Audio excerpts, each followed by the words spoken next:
I think it'd be great if you sung a song all by yourself. How about it, folks?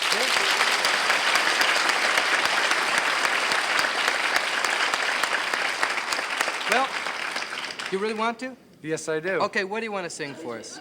Well, if I told you what it was, you'd probably say it was controversial and you wouldn't let me do it. Now, probably. wait a minute. I know what I said earlier, but this is your moment. If your song has a message, sing it. Now, does it have a message? It certainly does have a message. Go ahead and sing it. There was a little man, and he had a funny face, and everybody said behind his back.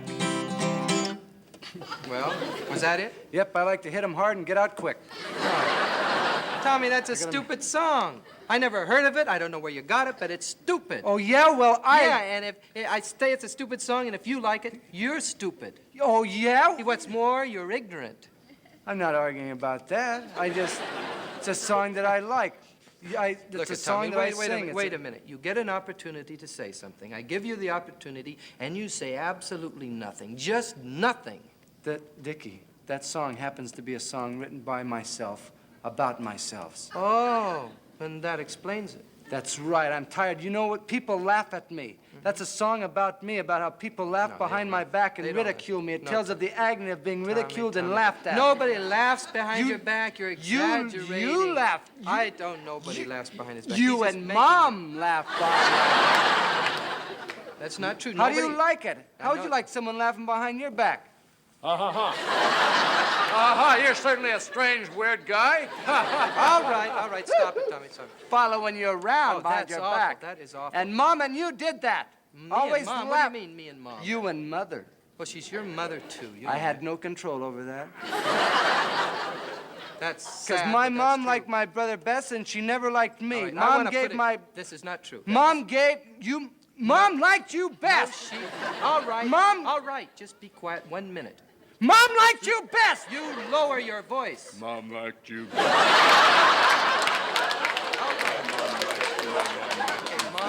You want to know something? What? Mom did like me best. That's true. I never knew she liked me. Well, it's true, and you want to know why? Why? Because I happen to be an only child.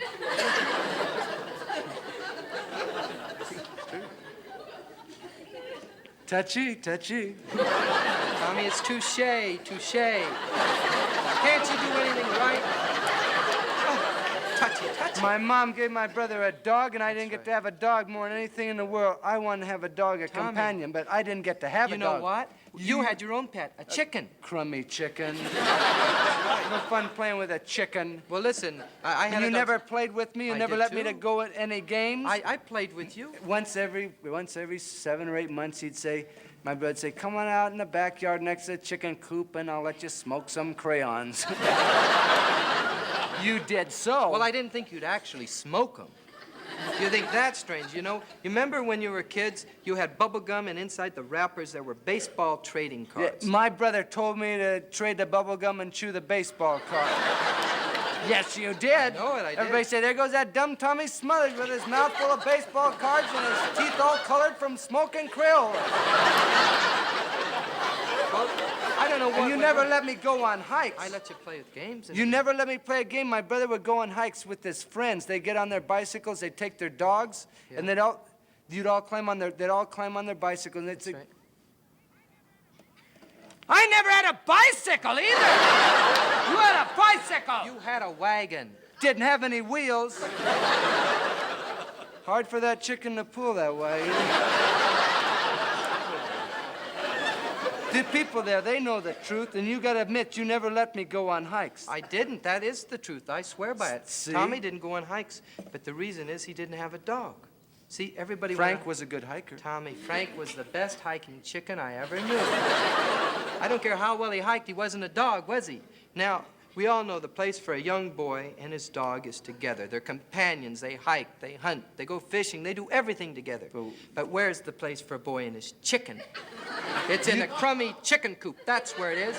And that's where you should have kept your chicken, in a chicken coop and away from my dog. My chicken killed his dog. 40-pound killer chicken.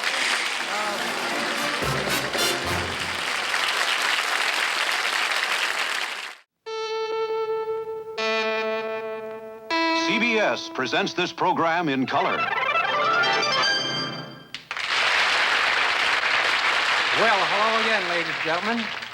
Now I'd like to help kick off the premiere of an exciting new comedy show, which you're all going to enjoy for a long, long time, starring Tom and Dick Smothers. Now, first of all, they really are brothers. They were born in New York City, well, way, way back in the 1940s. They were typical American kids, average in every way. This is Tommy. You notice he was a thumbsucker, a habit which he eventually gave up about a year ago. This is Tommy's brother, Dickie. We see here at the age of 3 with glasses. He always had perfect vision, but they kept him out of fights. Now here's a shot of the boys with their mother. The lady sitting down is Grandma Remick, otherwise known as the Smothers Brothers' mother's mother. Now here are Tom and Dick at ages 5 and 4. Well, the years passed, and being extremely patriotic, the boys enlisted at a very young age. Now, actually, this was taken at Southwestern Military Academy. And it gives you a deep feeling of security, doesn't it? As you can see, they both were athletically inclined. This is Dickie running the 4-minute mile in 12 minutes. Tommy can still do this handstand, and I hear frequently does at parties or in nice restaurants. Now, as they grew to manhood, they had a hankering for show business. They started out as a trio. Unfortunately, they felt the one in the middle had no talent, so they decided to go it alone. From their first appearance at the Purple Onion in San Francisco, they were crowd pleasers, playing to enthusiastic audiences like this, and this, and this. Now, which brings us to the present, to a moment that I am very pleased to share with all of you. So now, out to Hollywood, where we present the vastly talented Tom and Dick Smothers.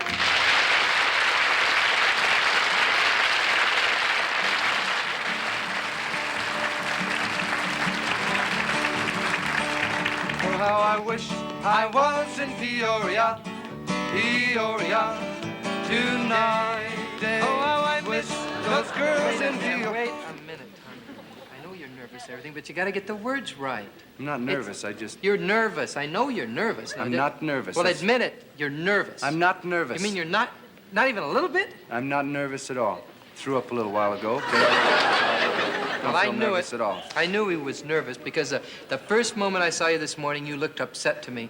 But it's understandable, you know. This is the, first show, big comedy show for us, and, I'm a little bit nervous myself. Huh. Really. Once you throw up, you'll feel a lot better. Go on, why don't you welcome the people to the show? No. You better do it. I'm nervous. Since you're not nervous, you welcome the people. I'm as cruel as a cucumber. Okay, then. What? Cruel as a cucumber. Cucumber, okay. Well, you welcome the people, and I really want you to sell it, okay? Really sell it. Welcome to the Smothers Comedy Brothers Hour. Yes, travel can be broadening, but the truth is, it is so hard to get to know the real person hidden behind the trappings of civilized living. And it is a wondrous thing when two people can at last tear away those trappings and get to really know who they really are. Now, it can happen anywhere, on a cruise, at a party, or even at a favorite local resort.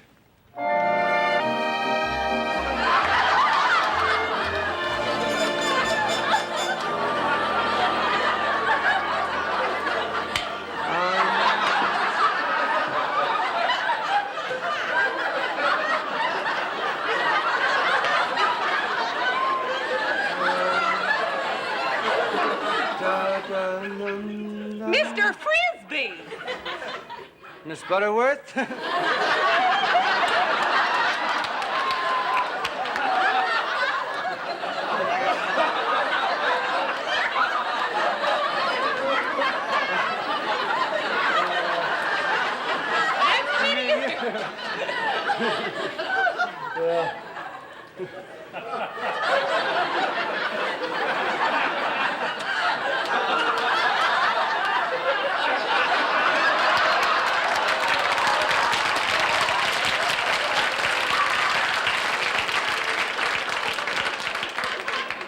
I didn't recognize you without your clothes on. I didn't recognize you without your Nixon button. Oh, I'm wearing it. It's right over.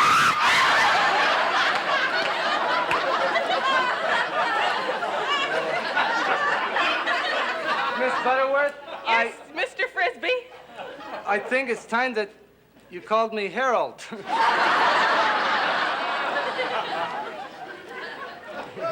You can call me Agnes.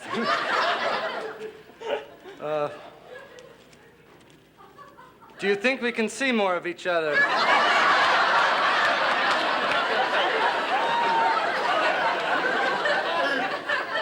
You're putting me on. 1, 2, 3, 4, hit it.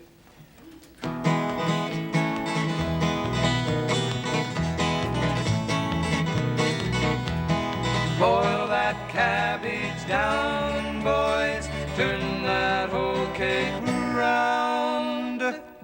The only song we sing.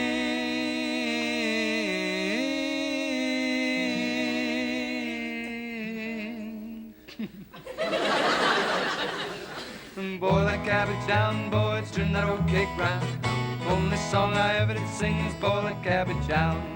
Boil that cabbage down, boys, turn that old cake round. The only song I ever did sing, boil that cabbage down. Take it, Tom. No.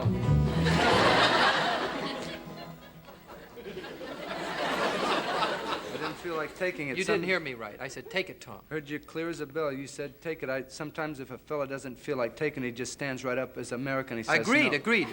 Agreed. A fella doesn't have to take it. You're not a fella. You're a folk singer, Tommy. You took on responsibilities. You have to take it. Yeah, You've read the Folk Singer's Guidebook. Yeah, but I don't... You read the book, right? I just didn't... Did you read the book? Yes, I read the book. Okay, then you read the Folk Singer's Credo. Well, see, I just The Credo, Tommy, says... The Credo says, all obligated to do what? Tell everybody, look at them, and say what you are obligated to do. All folk singers are obligated... You're to take it. If you feel like it. No. Says all folk singers are obligated to take it without hesitation, without thinking, which should come easy. They're like a reflex. Take it, Tom. Boom, boom, boom. Yeah, so well, when you- I say take it, you hop to it.